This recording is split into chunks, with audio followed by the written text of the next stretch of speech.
What's up guys, Creighton here from LogicLounge.com. Today we're going to be telling you why Android sucks.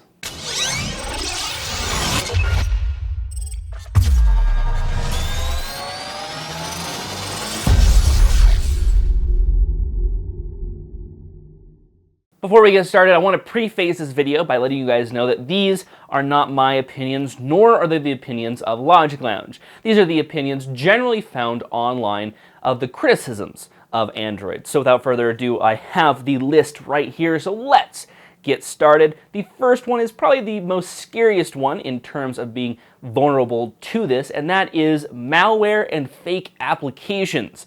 The Android App Store isn't perfect. Now, what App Store isn't perfect? But a lot of the applications on the Android App Store are either fake or written with malware inside. Now, the Android App Store is good at policing these applications, verifying if they're real, but some do tend to slide through and wreak havoc for people downloading these applications and subsequently getting malware on their phones. But moving on, let's talk about the security holes. Oh yes, Android has so many security holes over the past generations of the mobile operating system. Everything from SSL security holes to phone management security holes.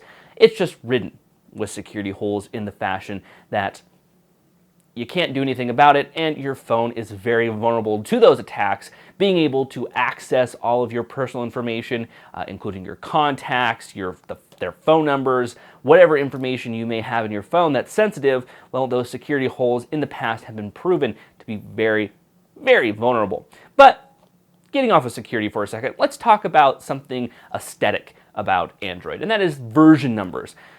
Android has a wacky version number scheme. For example, Android 4.0 was ice cream, but Android 4.1 through 4.3 was Jelly Bean, and now Android 4.4 is Kit Kat.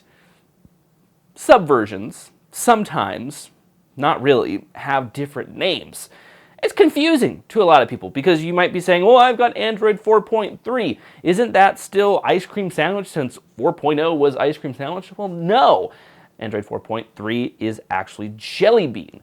But now with 4.4, we have Kit Kat. So their numbering scheme is a little different and a little bit confusing depending on who you are.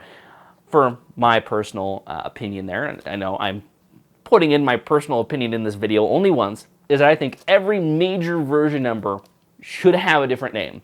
4.0 should be Kit Kat. 5.0, whatever comes after that. Not this point somethings, because that's just confusing to a lot of people, and trying to figure out what versions and the names is just very confusing. But anyways, let's keep moving on with how you can't really upgrade your phones. If you get one of those phones not made directly by Google, coming with a vanilla flavor of Google's Android system, you're most likely not going to be able to upgrade in the future if Google comes out with new systems. Because something that makes Android different than iOS, some say it's for better, some say it's for worse, is that companies can put their own skin, put their own operating system on top of Android to customize it to the phone. A lot of people have complained about this because you can't upgrade when new versions comes out because usually companies will not remake a OS version for that specific phone that was sold to upgrade it to the new version. So without clever workarounds, you're basically screwed over ever updating your phone. That is one huge thing that a lot of people are concerned about. I know that's me too. I love being on the latest version of anything and everything. And there I go, putting in my own opinion again. But I love being on the latest of everything. And I think a lot of people wish they could do that too. So basically, when you get an Android phone, you're basically stuck with whatever operating system's on there unless you get a vanilla phone. Vanilla talking about it comes with just stock Android, no overlayer, nothing else. You're basically out of luck when it comes to upgrading the software on your phone. But besides that, let's talk about app incompatibility. A lot of applications can only be used on certain phones that's compatible with it, meaning some popular applications will not be compatible with phones. Now, it's kind of dumb, isn't it? Having a phone that some applications aren't compatible with. It confuses me in a lot of ways. Having one application that might be great, but you can only use it on your Nexus 4 if you have like a Samsung Galaxy S3 and you want to use the same application, well, you're kind of out of luck. And that has to do with basically how Android's set up, where it's just software and phone makers can go in and make their own phones around the software, which causes a lot of trouble when it comes to screen resolutions, compatibilities, processors, RAMs, all of that stuff. It just gets all so confusing, and some applications aren't compatible with it. Now, I talked a little bit about this, and I want to make this its own bullet point, and that is, well, different phones have different experiences. Like I talked about earlier, the Samsung line of phones has their own software built on top of Android, giving it a full different experience over what stock Android has. So if you're wondering if you should be getting a stock Android phone or a Galaxy phone or what have you, know that you're getting different experiences across the platform, whether it's design-based, whether it's hardware-based, whether it's look and feel-based. You're varying your experience of Android from phone to phone.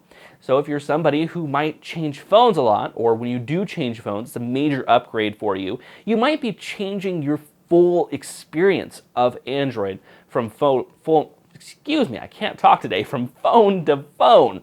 So when you're having a bad experience with one phone, you might be saying it sucks because your experience on that phone is different from another phone that you may have had in the future. And that's one thing that has bugged me and really kind of sucks about Android. Now, let's end off with one huge one major broad thing, and that is fragmentation. You may have heard that term being used a lot when you talk about Android. And fragmentation means that you have a version of Android that is only on some phones and then another version of Android that's on other phones as well. If you were to look at a map of which version of Android is installed on what phones and what percentage of the current marketplace is using that version, it's going to be all over the board. You're going to be seeing people with honeycomb. You're going to be seeing people with ice cream sandwich. You're going to be seeing people with what have you. Now, I know mobile operating systems, and I'm comparing it to iOS right now, has a majority with the current version. But that's not the case for Android. Android has it spread out among all of the operating systems. You have a pretty good percentage of one thing, a pretty good percentage of another thing. So it's very fragmented in the way that you're not able to get the same software and the same version from phone to phone, and being able to upgrade all of those phones in the marketplace with the latest versions of the software, with the latest features, all that stuff. You're kind of, well, sad out of luck. So when it comes to Android, it can be great, but we've just outlined some of these sucky things about Android. Of course, if you think Android sucks as well, or you want to make valid arguments, not just bashing this video, not just bashing me, but if you want to make valid arguments against anything I say, feel free to leave them in the comment section down below. We always appreciate that. And of course, we'll be responding to some of the better comments and questions that may come out of this video. Now, of course, you can always like this video, share it, comment it, rate it, favorite it, whatever you guys do. You can hit that like button and all those other buttons that you find throughout these windows. And I'd like to thank you guys for watching this video. We really do appreciate it. Be sure to follow us on our social media profiles, Facebook, Twitter, Google+, all under the username of LogicLounge. Thank you guys so much for watching. My name is Creighton Miller, and I will see you guys in our next video.